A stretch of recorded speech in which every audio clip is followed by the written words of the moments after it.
Well, hello everyone, and welcome to Hogarth's Global Astrology. Know your planets, know yourself.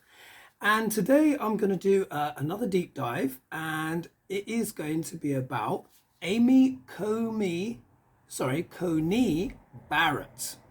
As promised, as you know, there's just been a lot of political stuff that's been going on and stuff like that. But yes, this is the video where we're going to look at her chart and see what's going on there. Now, I have got up her chart, and as usual, I will just show you, forgive the fan blowing here on the paper,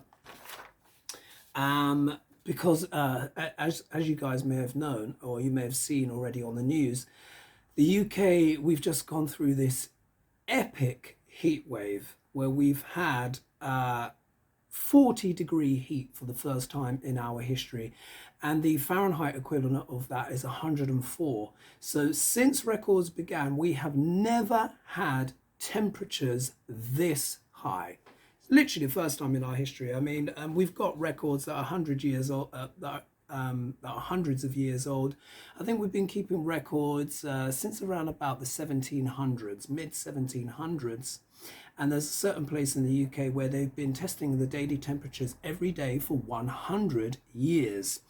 So we can absolutely know that all of this kind of stuff is down to climate change. I've got my fans on here. Literally yesterday, London was burning up. We had 14 separate kind of field fires and stuff like that. Over 40 properties were lost due to those fires. And this is the first time this has ever happened in UK history. So for anyone in the world who's still holding out, thinking that climate change is just a fantasy, it is not. Anyway, well, particularly when we speak about in regards to the likes of Coney Barrett and her colleagues.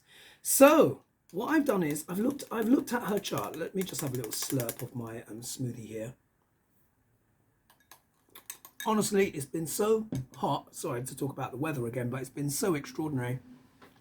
This is the first time in my life that I've ever had to sleep between two wet towels to get to sleep. And in fact, I was doing a consultation with a client yesterday, and it was so hot in my living room, I literally had to put a wet towel over myself. I mean, I was wearing a t-shirt, underneath, but literally I was wearing a hot towel. So for the last week or so, my sort of like home style clothing has literally been wet towels and underpants. Maybe that's too much information, but that's how hot it's been. Thankfully, it's cooled down.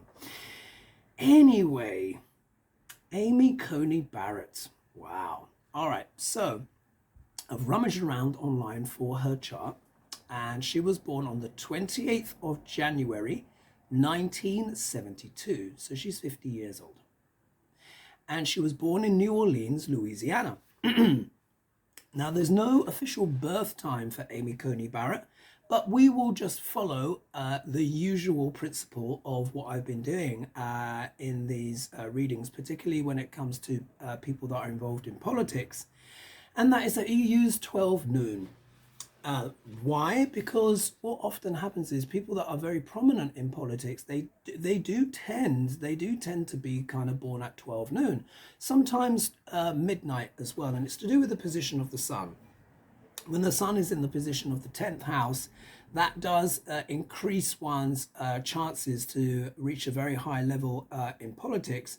But also as well, what I've noticed, it can also be the 4th house, which is opposite, which is around about the midnight birthday. Because the sun in the 4th house will aspect the 10th. Any planets in the 4th house will aspect the 10th, and it will have a similar effect, although not quite the same as it being there. So let's get stuck into this woman's chart, and we're just going to go around the houses, and I'm just going to instruct you very simply based on her planetary placements. Now, we do have to take the ascendant with a pinch of salt because we don't have the official birth time. But yet again, you'll see when we go around, there's a lot of stuff that fits, because irrespective of the rising sign, the planets, unless they're moving extremely quickly like the moon, will basically be correct for that day. And even the moon, even if you were to knock off the movement, how fast the moon can move in a day, the moon is definitely consistent. So when I start reading this out, this will start to make sense. And just in case you're wondering, I've got pineapple, blueberries, and raspberries, with a little bit of apple juice, and some of my superfood, Udo's Choice superfood powder. It's brilliant. Anyway, I digress. Let's get stuck in. So here's her chart, the D1, which is where the planets were sidereally when she was born, and the D9, the Navamsha, yeah, the second half of life. And as you can see, I've not drawn in the drishti that I would normally do. This is what I do for clients, yeah, where you can see where I've drawn in the drishti. This is planetary sight. So you can see who's looking where, because I don't want the lines to distract. I don't want that. When I'm doing these deep dives, I find it's just better just to literally just have the planets in the signs without the lines going in between distracting. So according to this, using the birth time of 12 noon, which of course we have to take with a pinch of salt, it would make Amy Coney Barrett an Aries rising sidereally. Remember, this is sidereal astrology. Aries rising. And that in many ways already says a lot. And I can see it's actually, it looks like it's in the nakshatra of Kritika. Let me just double check to make sure that is in the nakshatra of Kritika. Let me just get my computer open. It takes, when it goes to sleep, it takes so long to wake back up again. There we are. Sorry, folks. Now, here we are. Let's see here. Yeah, Lagna. Actually, here, according to this, so her Lagna, her rising sign, is at 26 degrees and 39 minutes, and that actually falls into the last pada number 4 of Bharani. Now, isn't it interesting? I've been talking about Bharani a lot, yeah? Now, Bharani sits in sidereal Aries. Every nakshatra has its own deity, its own mythology, and its own sub-ruling planet. Now, Bharani is sub-ruled, the ruling planet for Bharani is Venus, which deals with women. Yeah? But the symbolism for Bharani is the yoni, the female reproductive system, literally deals with the womb. Yeah? Remember what I was saying? You've probably heard me say it now and you're probably bored of it, but it's worth repeating. On the 30th of April, 2022, that's when the Supreme Court came down with that overturning Roe versus Wade. Yeah, no, in fact, that's the 30th of April was the solar eclipse. It began that eclipse season. So this technically would have been happening in Amy Coney Barrett's first house, if we trust this ascendant. And eclipses are resets. They're resets. They're downloads of information. They can have a shocking surprise element to them. They can also bring wonderful stuff as well. But it's a kind of a reset. A resetting of a person's agenda, yeah? So this would have happened technically in Amy Coney Barrett's first house. And then it was a few days later, around about the 2nd of May, there or thereabouts, that the that the High Court overturned Roe versus Wade. And, you know, this eclipse happened in Bharani, the female reproductive system. And you will see there's a lot in Coney Barrett's chart that talks a lot about that. So literally here, that would be her ascendant. So this is showing that this is actually a big part of her life purpose in terms of how she understands the world. What is Bharani about? Bharani is about no pain, no gain. It's about restriction. Like being restricted in a womb, but then making these kind of breakthroughs. It's about the birthing process. The god, the deity associated with this is Yama, god of death, yeah? Because childbirth is what? Dangerous. It's also the nakshatra of consequences. Consequences of all kinds. And it's about trying to take stock and responsibility, but it's known as a very punishing nakshatra. So if this is true for Amy Coney Barrett, she could have a side to her that's very self-punishing and very critical. Yeah, this Bharani is also a sign of criticism as well, very much like Kritika, which comes next. So there, the ascendant. Then if we look here at her second house, she has got Saturn Saturn, the planet who, as you know, I call balloon popper, very strong and retrograde at 6 degrees and 6 minutes in sidereal Taurus. Yeah, here it is in sidereal Taurus. So irrespective of the house number here, I've just written down here extremely conservative values. Why? What's the second house? It deals with the face, the neck, and the teeth. It deals with the voice, early childhood, food and diet, music, education, money, and marriage. Can even do with money, marriage. Speech and singing. It deals with vision, the right eye in particular. But it deals with self-values. It deals with family and family values.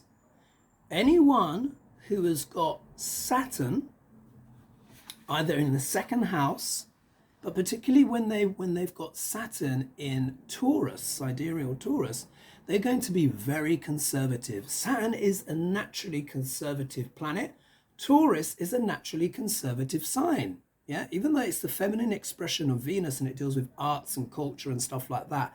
Think about it. When you try to get a bull to do something it doesn't want to do, Taurus, the bull, becomes what? Very stubborn. But it also as well, its nature, it's a quadruped, you know, as they were, as they refer to, which means, it's got 4 legs. It's kind of in a way like, it's like the King of Pentacles or the Knight of Pentacles. It takes time. It also as well, Taurus also deals with materialism, tangibility, and reality. Yeah, it's a very practical, down-to-earth sign. So Saturn actually does very well in the sign of Taurus because it belongs to his friend Venus, but for her it's retrograde, which means there's a bit more karma. There's a bit more karma on this planet. So what am I talking about in that sense? A planet that's retrograde is considered more powerful in Vedic astrology because it was closer to the Earth at the time. Yeah, so as you can imagine, the Earth goes around the sun faster than these outer planets. So it's like when one train that is faster than the other, slightly faster than the other, when they're passing, even if they could be going at similar speeds, the one going faster, it appears the other train is moving backwards. It's still moving forwards, but because we're going faster, it goes backwards from our vantage point in the sky. But what also can be the case is retrograde planets also tend to be a bit more subterranean. We have to dig a bit deeper to get the virtues of that planet out. And her Saturn is retrograde in a very conservative sign. It's also in the nakshatra, which is called Kritika. Now, Kritika, the sub-ruling planet here is the sun, and the sun deals with government as well. But Kritika is literally known as a sharp nakshatra. The symbol for Kritika is the blade.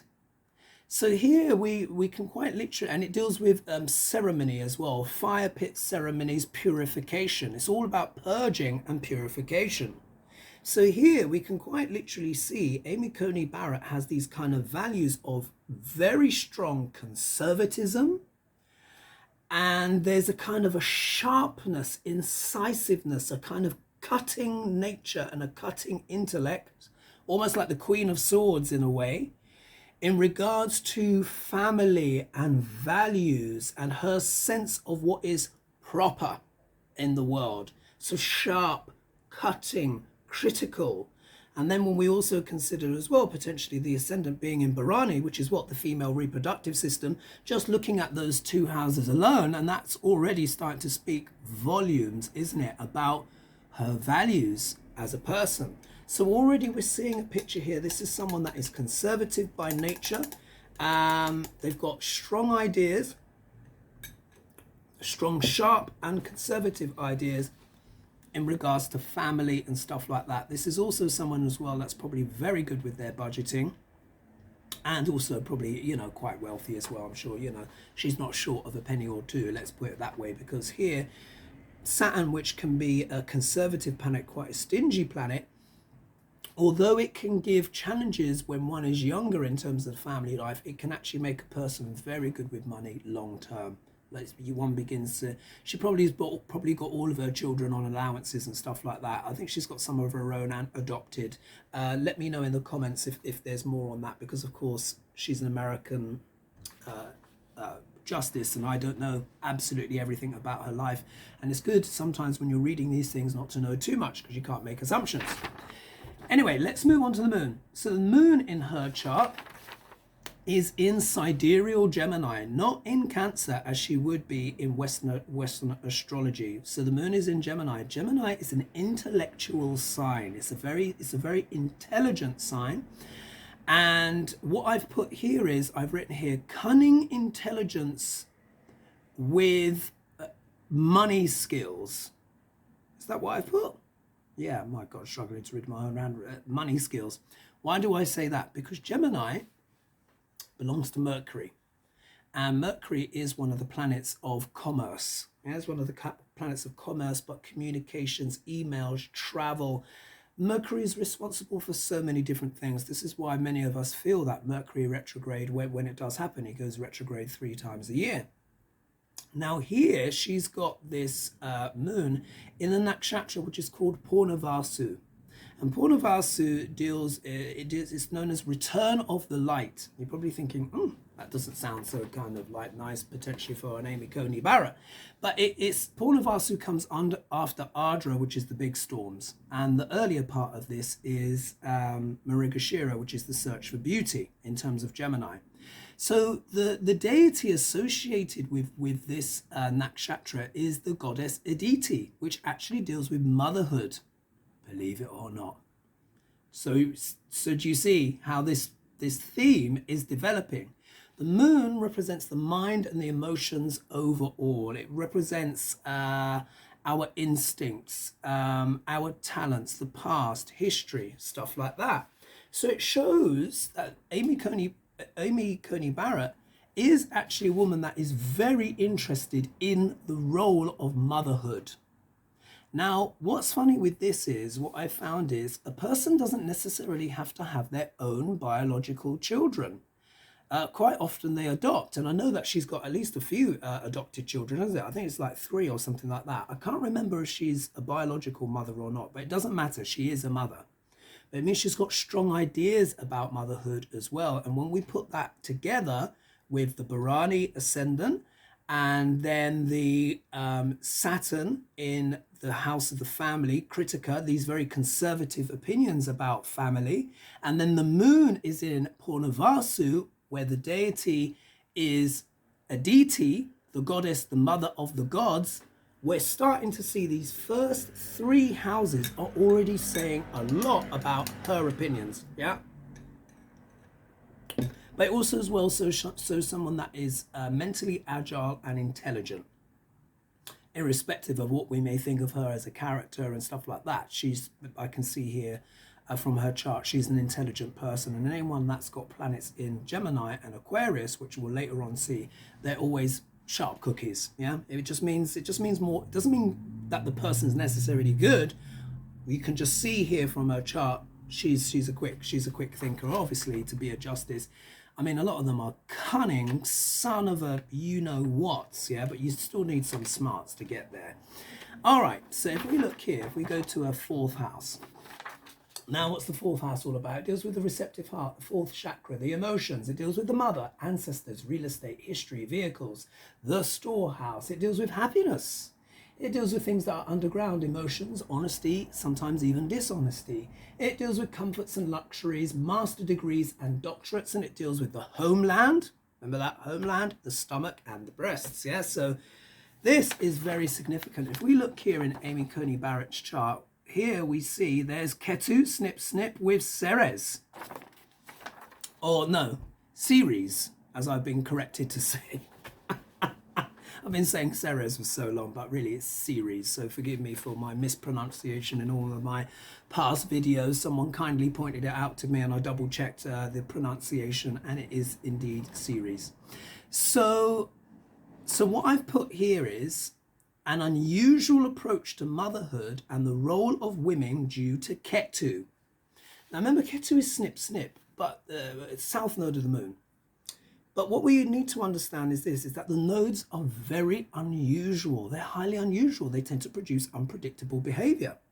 Here, she has got Ketu, which is the moksha principle, liberation from this world, and having these downloads in a way, yeah, these kind of spiritual downloads, but it's with Ceres. Ceres is the Roman name for Demeter, the Greek goddess of harvest, who had a very famous daughter called Persephone, who was abducted and stolen into the underworld. And there's a funny thing with Ceres, because Ceres deals with the concept of motherhood. So again, the motherhood principle is coming out again. And I found it's very commensurate with grandmother, mother, and daughter relationships.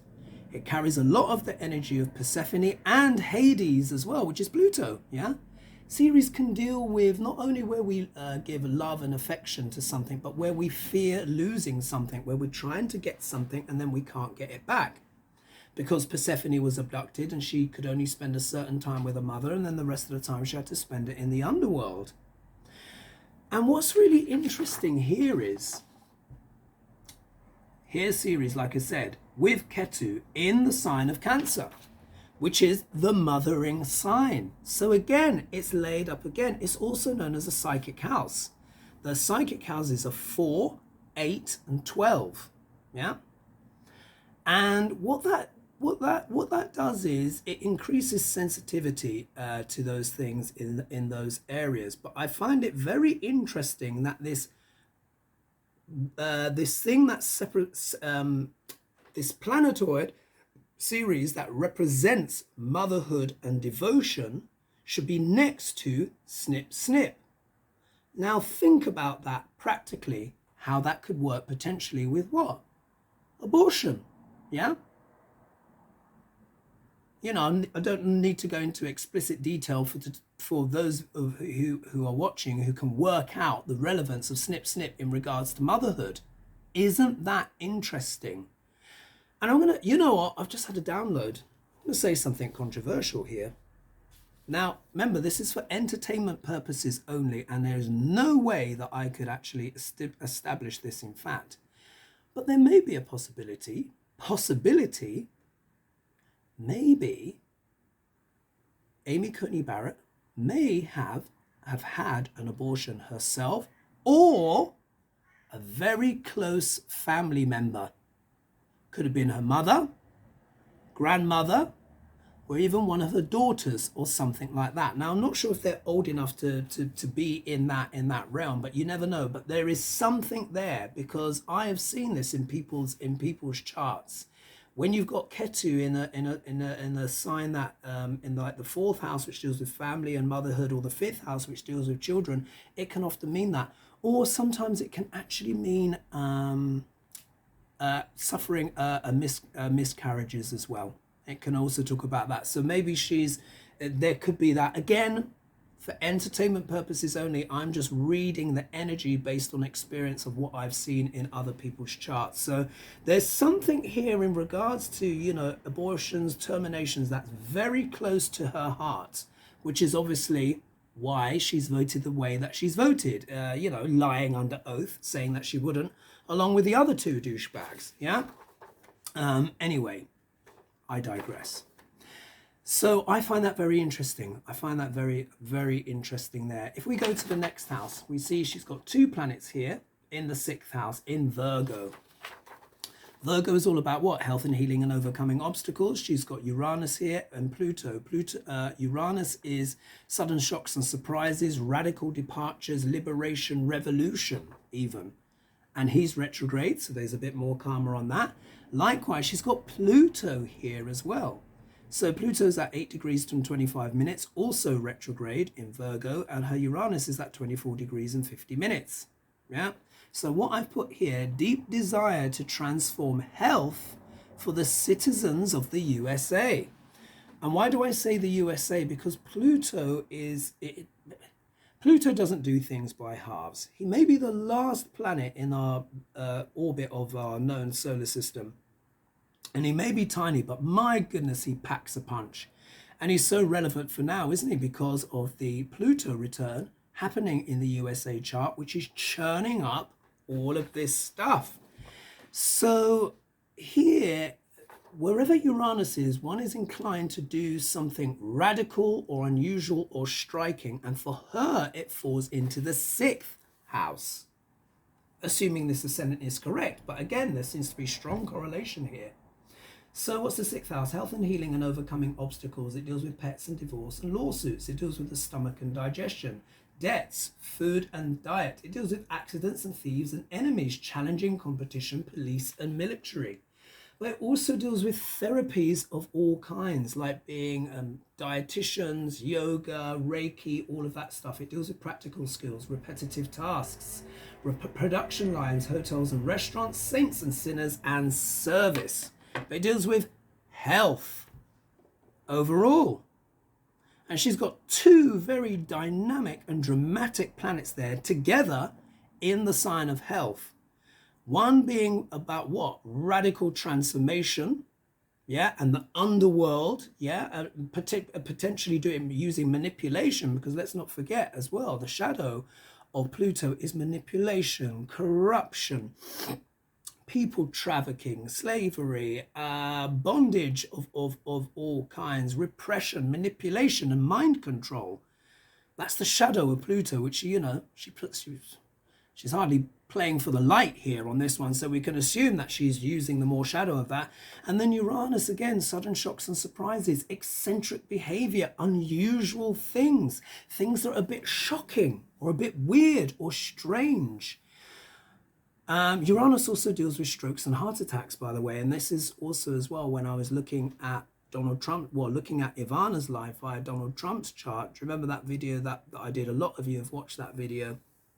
There is a lot there to do with sudden shocks and surprises, which was seeming to kind of line up with his chart in regard to series again, which is what? Motherhood, mothers. So here, sorry, my computer just went blank. So here she's got 2 very dynamic planets together in the house of health.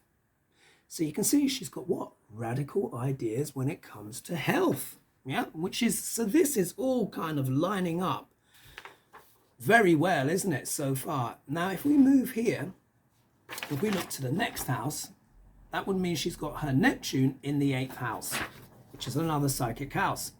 And I've put here, now remember, what's the 8th house? Sex, death, and rock and roll, all unusual things, conspiracy theories as well. I've put here a deep and almost cultish spiritual ideology, but not based on logic, yeah? Because here she's got Neptune in the sign of Scorpio, and it's at 11 degrees and 22 minutes.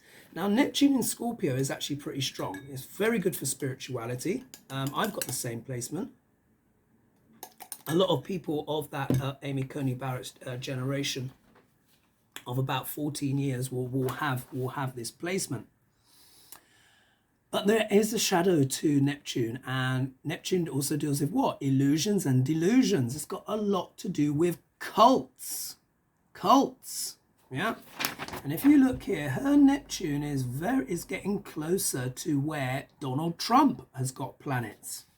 And you remember Donald Trump said when he was selecting justices, he was going to select those specifically that had the intention of overturning Roe versus Wade. So we're seeing someone here who is highly conservative and ideological, but has got that proneness to be interested in cults and, you know, and stuff like that. And it's also in the nakshatra of Anuradha, which is to know God as a divine friend. So we're looking at someone here who's actually very, very spiritual. And I see she's also got a planet in the 12th house as well, which will, in my books, creates a stargate. And I'll draw that in for you. But I'll leave that to the end.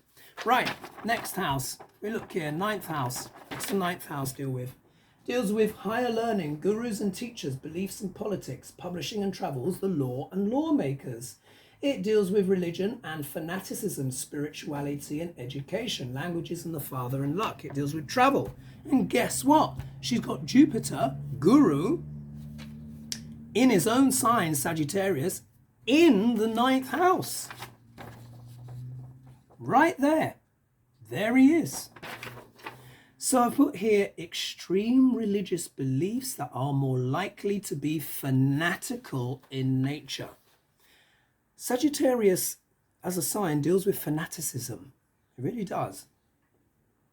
And this, believe it or not, according to sidereal astrology, this is the rising sign of the United States. Yeah.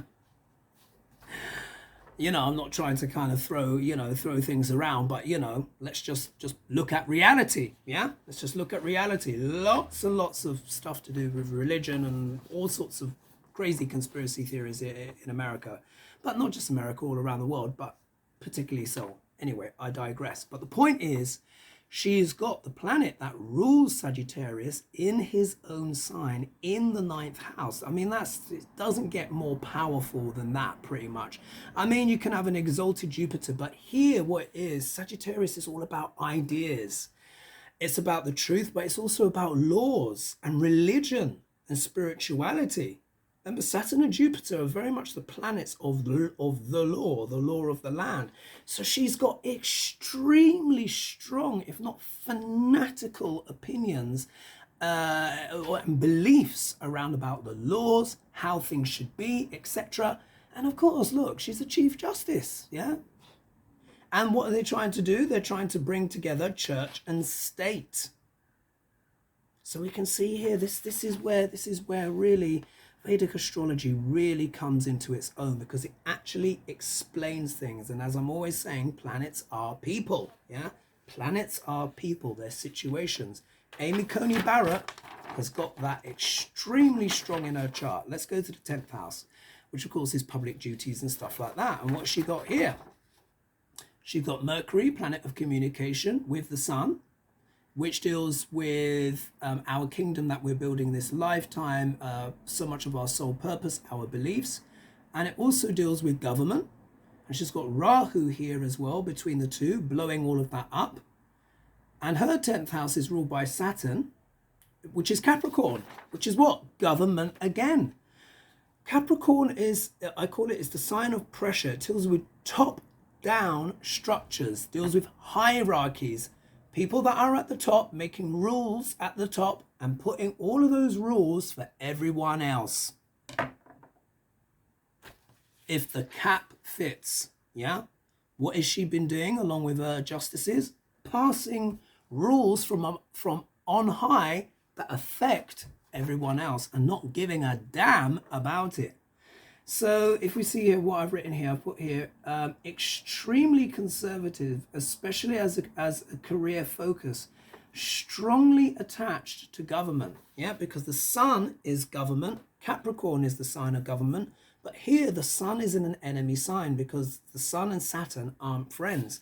And what it can do is it can reduce the nobility of the sun a bit. The sun is sattvic, and it's known, which it means it's pure, it means it's spiritual. And here the sun can't be quite as pure as it would like because it's having to come under the considerations of Saturn. So there's a bit of a conflict here. However, the sun does extremely well in the 10th house. And the sun likes hard work, and Capricorn is a hard-working sign. And technically the sun is in the sign of his child, Saturn. So overall, it's not too bad. But what it does do, it does create a bit of a hardness to the sun. It could make, particularly here with Rahu, which is expanding that extreme, it can create a bit of a hardness there. But she's also got Mercury here, which is also strong in the sign of Capricorn. So she's got excellent communication skills in regards to her career and advancing her career, yeah, which would make sense. Then we go to the next planet, and this is Venus here, and it's in the sign of Aquarius in her 11th house. Now, what's the 11th house? It deals with hopes and dreams, great gains, the attainment of desires, lump sums or large amounts of money. It deals with elder siblings, internet, business, social expectations, social conformity, herd mentality, and approval from others. Yeah. And it can also deal with groups and organizations of all kinds, humanitarianism, and side hustle income. But what it is that Venus in the 11th house can bring tremendous gains. Like this woman's got money, yeah? But she's also got a very powerful and strong network around her. part of powerful groups and organizations where she's got very powerful and influential friends. Not only the other justices, but all of those backers, yeah, all of those financial backers. Here's Venus in the house of gains. However, the 11th house is an upachaya house. It means it improves with time. But there is a slightly aggressive quality to the 11th house. And when you've got soft, gentle planets there, and particularly with Venus that wants to compromise, it can mean that a person can compromise some of their values in order to fit in or go along with the group think. Yeah, because Venus covers what? Libra, yeah? The scales. But also as well, the shadow of the 11th house is going along with social conformity, yeah? Going along with social conformity, not with obviously the conformity of what America wants, otherwise she couldn't have contributed her vote to overturning Roe versus Wade and all the other kind of conservative stuff that she's done, but of her group and her clique, of her benefactors. She's much more likely to go along with the will of her benefactors and her influential friends. Yeah, just thought I would share that. And again, for entertainment purposes only, but it's all stacking up here, isn't it? Let's go to the last house here. So here we see that she's got Mars. She's got Mars with Chiron in Pisces. Yeah, what does that mean? And what I've put here is there is a deep clandestine secrets and a strong libido. She could have a very strong libido. Sees herself as a spiritual warrior. So we've got Amy Coney Barrett here, who's got the 12th house deals with all sorts of things. It deals with secrets. It deals with bed pleasures. Yeah, it deals with bed pleasures. But it also deals with things that happen behind closed doors. Oh my goodness. Oh, look at that. I'll have to kind of get that off in a minute. Oh, gosh. Oh, damn. I'll have to get rid of that in a second. Might have to drop a little drop of bleach onto that. I can't believe I just licked my own top, but whatever. Anyway, so there's a lot of hidden influence going on here, particularly as it's Mars. And Mars means men. Yeah, it's a male planet here.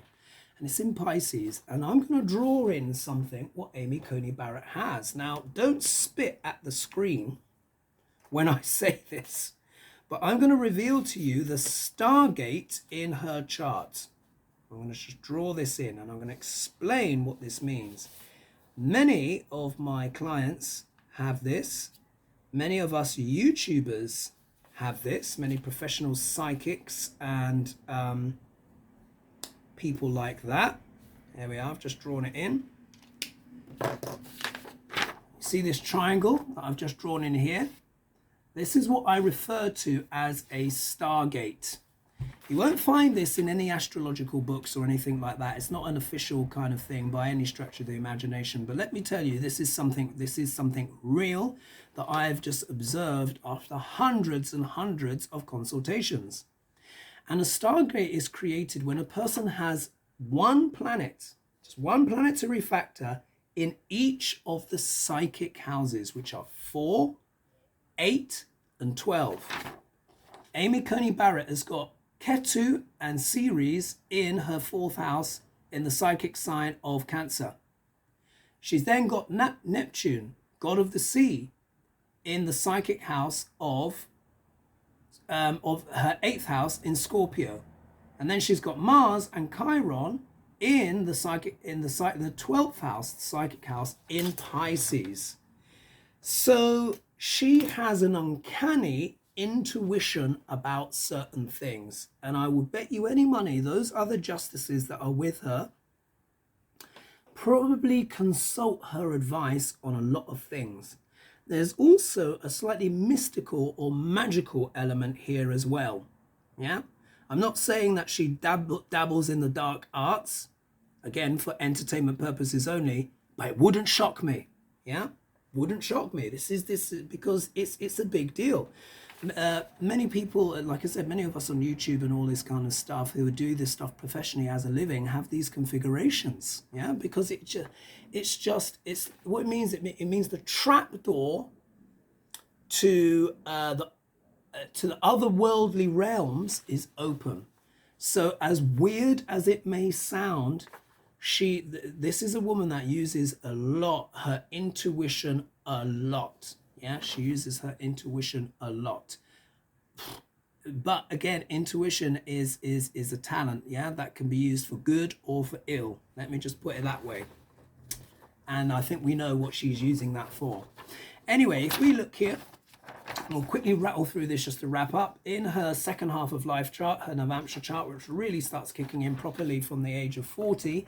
However, they're like two halves of the same coin, the D1 and the Navamsha. The Navamsha is always there. It's always there throughout childhood, affecting us. But as we get older, it definitely starts to become more prominent. We see that her rising sign is Scorpio. Yeah, she's a Scorpio rising. And she's got Chiron there in the first house. So there's this element of trying to heal herself, actually, in some ways. But maybe using kind of different or occultish means for that. If we look here, oh no, she's not repeated. I thought she had it repeated again, the Stargate, but she's still got planets in psychic houses. She's got Mercury here in Capricorn, which again is a very conservative sign in the third house, which deals with her communication. She's got Saturn with Ceres in the fourth house, again, hard planet in the house of motherhood. She's got Pluto and Mars, again, very hot, passionate combination, a lot to do with the eighth house in the fifth house of children. Yeah, that's what she's got here. So she's got those values again, thinking of herself as a bit of a spiritual warrior in that regard. She's got Venus, which deals with women, with Rahu, which explodes things up, in the sign of Aries. And again, it's in Bharani Nakshatra again. So which deals with the womb, strong views on women's reproductive health. There it is again. So you see, there's a consistency here. And then she's got Moon, Sun, and Jupiter in the seventh house of a Navamsha chart, which again deals with traditional relationships and ideas. And she can be very stubborn once she's got her ideas set up. And here, she's got Uranus in her 10th house in the sign of Leo, which is a very bombastic thing. And I put here, shocking moves made in public via the career. So we see here we're dealing with someone that is very kind of basically pretty much fanatical in their religious beliefs, has some psychic gifts that they're probably using for, you know, the darker side, let's put it that way, for entertainment purposes only. And we see here someone who's almost kind of fanatical and very, very conservative. So when we look at this all together, is it any wonder that Amy Coney Barrett is contributing to the decisions that have been made by the Supreme Court? And if we look here, her Mahadasha sequence, she is in her Ketu Mahadasha, which means she's in the back seat of Ketu's car. Ketu Mars, and it means Mars is driving. And if we look here, her Ketu is in the sign of Cancer, again, motherhood. And look, her Mars is in the 12th house with Chiron, which also can do with what? Wounds, yeah? So there's some kind of wounding in regards to motherhood that is being perpetuated in her life right now. So is it any wonder that she has voted to take away these rights from so many women? There we are. I'm going to leave it there. I don't want the video to be too long. I hope you found that interesting. And of course, I'll see you on Hadaiga on Saturday. And of course, if anyone would like a consultation with me, then all of the information is in the description below. Thanks so much for watching and subscribing. Thank you for all the new subscribers. Thanks so much. And yeah, I hope you found that interesting. I mean, I certainly did. Explains a lot, doesn't it? Once you start looking at those Vedic placements, my gosh, I call it Cinderella's slipper. It's literally like that. You start getting a perfect fit. Anyway, I'll leave it there. Until the next time, folks, see you on Hadaiga. All right, bye for now. Cheers.